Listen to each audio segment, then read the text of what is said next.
How's it going, people? How are you? My name is Dimitri Giankoulas. I'm your host today for Pure Motivation TV. I'm here to talk to you guys about arm training. That's right, biceps to triceps. We're always talking about weight loss and how to burn body fat. Today we're going to change it up a bit. We're going to talk about building some muscle on your arms.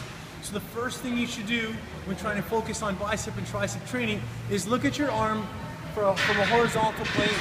You'll see that some people tend to have a bigger bicep or tricep or vice versa. So if you're bigger on the bicep area and smaller on the tricep, instead of focusing on getting bigger arms and doing more curls, focus on doing more tricep work, more presses to work on that mass.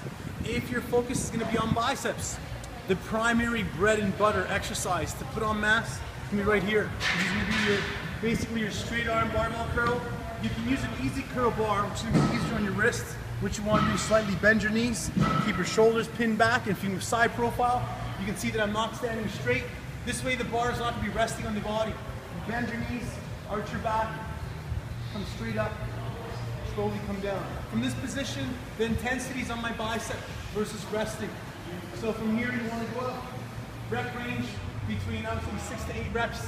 The wider you go on your curl, the more inner in your bicep you're going to work, the inner head. The more narrow you go, the more for the outer head, okay? Another great movement is going to be using dumbbells.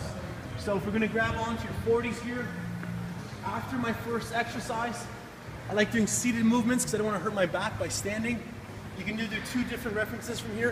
You can come up straight for a hammer curl, or you can turn, as we call them, the Roman curls, come straight up, 1, 2, fully stretch. Exhale, 1, 2, fully stretch. One thing that people do wrong when they're training their biceps, when they're training their back or their hamstrings, is they rep through the movement and they don't actually get a good contraction.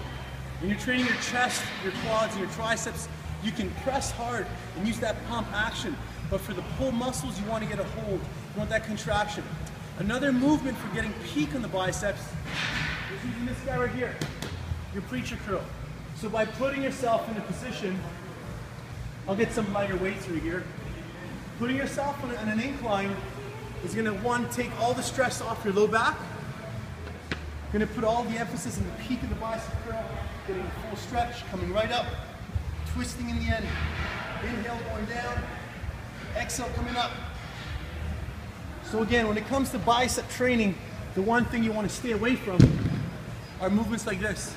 Although pulleys are great for definition and for people who have injuries, you're trying to put size on, the last thing you want to do is to be doing curls over here. Even though they may feel really good, they're not going to put size on. So one, we're going to recap side profile, whether it's your thighs, whether it's your shoulders or your arms. See where you're lacking, because you could be lacking in the antagonist muscle group. 2, use barbell movements, always first and foremost. 3, go into your dumbbell mode and do them seated. If you're standing, you're going to be putting a lot of pressure on your back. 4, have fun. And always, always, always lift heavy. My name is Dimitri. Hope you guys enjoyed the episode. We'll see you next time at Pure Motivation, baby. Boom!